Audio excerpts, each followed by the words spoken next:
ubuzima bwawe buri mu kaga nutamenya bino bintu ngiye kuvuga.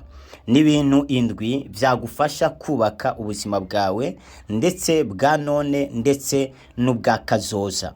Turabaramukije mwese bakunzi b'ikiganiro, haracyariho ibyisigiro. Amahoro y'Imana nakomeze kubana namwe, turabakunda cyane. Tugiye kuganira ku bintu indwi byagufasha kubaka ubuzima bwawe. Ikintu cya mbere, ubuzima bwawe bugire ibanga. Ni byiza mu buzima kuba umuntu wibanga. Si byose wumvishije aba ari ukuri, kandi si byose ubonye biba bimeze nk'uko ubibonye. Ni byiza kugira ibanga wubakiraho ubuzima bwawe.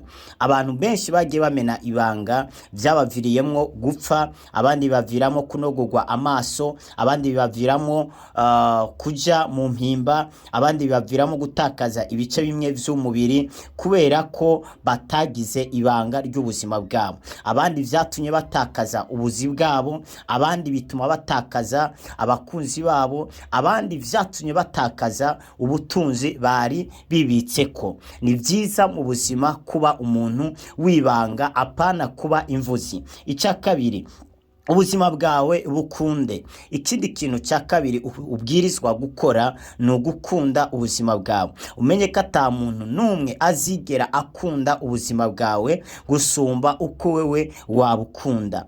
Ijambo ry'Imana riravuga ngo kunda mugenzi wawe nk'uko wikunda. Urumva ikintu cya mbere kibanza ni ukwikunda wewe ubwawe. Igihe utarashobora kwikunda, ntushobora no gukunda mugenzi wawe. Igihe utarashobora kwiha inkoko, kwigaburira neza, kwiyambika neza, ntushobora kwambika neza mugenzi wawe. Igihe utarabasha kwiha agaciro, ntushobora guha agaciro mugenzi wawe. Igihe utarabasha kwimenya uwo uriwe, ntushobora kumenya abandi. Ubuzima bwawe bukunde, witwararike umubiri wawe. Umenye ko ubuzima bwawe ari amazi aseseka ntibayore. Nta wundi muntu azagukunda nk'uko wikunda, nta wundi muntu azakubabara nk'uko we wakwibabara.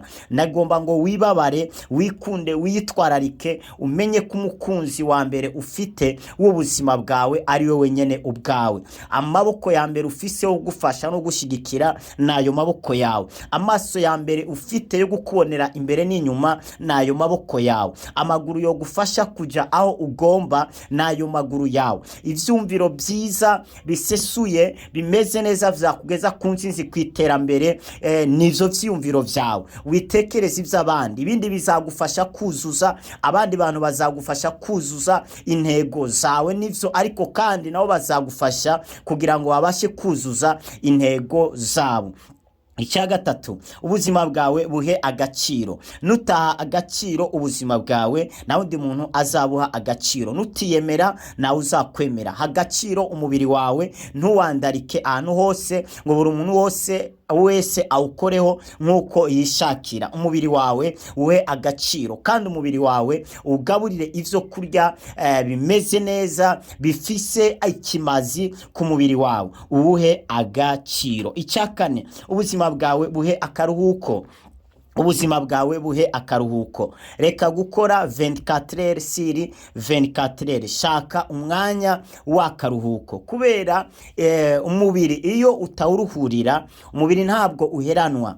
Igihe kizagera umuruho wose wagiye uragira ukuvyariremwo indwara ikomeye izatuma uhagarika ivyo wariko urakora.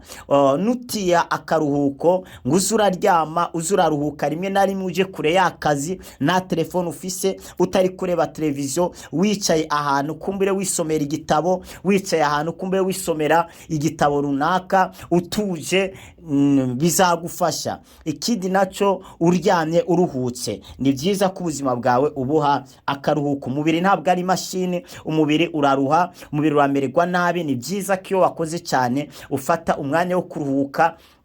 Imana iguhezagire cyane. Ubuzima bwawe buhe akaruhuko. Icya gatanu, ubuzima bwawe ntubushire mu bakobwa canke mu bagore b'ivyigenze. Ntubushire mu bahungu, ukaba uri umukobwa ntubushyire mu bahungu canke mu bagabo b'ivyigenze. Iyo mvuze abahungu canke abagabo b'ivyigenze, ni ba bandi baza ku buzima bwawe batazawe nuko bagukunda, bazanywe n'irari. Ni ba bandi baza kuri wewe bazanywe no kuryamana nawe, no gusambana nawe, nta kindi kiba kibazanye ni irari. Barakureba bakumva barakunezerewe, iryo rari rero bagize rikabakururira kwama baza hafi yawe, bona guha buri kimwe cyose kugira gusa buzuze ivyifuzo vyabo. Nawe ukaba uri umuhungu canke uri umupapa wigendera kwirari ry'umubiri, wikwirukira abakobwa ndetse n'abamama, bazica kazoza ku buzima bwawe, bazica inzozi zawe, bazaguteza ibigwara runaka, amafaranga wakoreraga azaherera kuri bo, bitume nta kintu wimarira, bitume nta kintu ubasha kuvamo. Ubuzima bwawe buri mu kaga rero mu gihe abakobwa n'abagore bari mu maso yawe wumva ko bose wobigeza. Mu gihe muri wewe harimo gukunda abagore n'abakobwa, ubuzima bwawe buri mu kaga. Mu gihe wa mukobwa we muri wewe harimo gukunda abahungu n'abagabo, ubuzima bwawe buri mu kaga. Muri wewe wa mugore we wa mukobwa we niba harimo gukunda amafaranga, gukunda ibintu vyo mwisi, ubuzima bwawe buri mu kaga, kuko abazabiguha bazaba bakeneye ibindi bintu. Icya gatandatu, ubuzima bwawe ntubumenyereze imiti. Ubuzima bwawe ntubumenyereze imiti yo kwa muganga. Hari abantu mora nkunda gusura ingo zabo nkasanga bafise imiti, ukibaza yuko winjiye muri farumasi, kibaza ko winjiye no mu bitaro, rimwe na rimwe ugasanga niyihumura muri saro yabo. Akabati barafise tiroire imwe bahebeye imiti gusa, umwana aniha umutwe, noneho abantu bose ubu barabaye nk'abaganga. Umuntu ajya kubaza ngo wumva umerewe gute, ati numva amene ku mutwe, numva ndura mu kanwa, ati iyo ni malaria. Ivyo birashobora kuba atari malaria.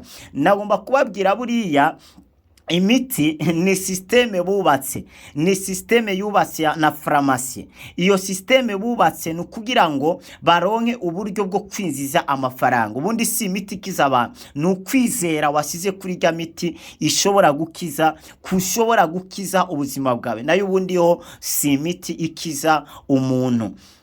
Ni byiza rero gutamenyereza umubiri wawe imiti, kubera imiti nishi izangiza umubiri wawe ice udutsi tumwe tumwe two ku mubiri, ituma umubiri wawe ukizenjegere ucika intege. Ni byiza gutamenyereza umubiri wawe umuti wo kwa muganga bijya binini.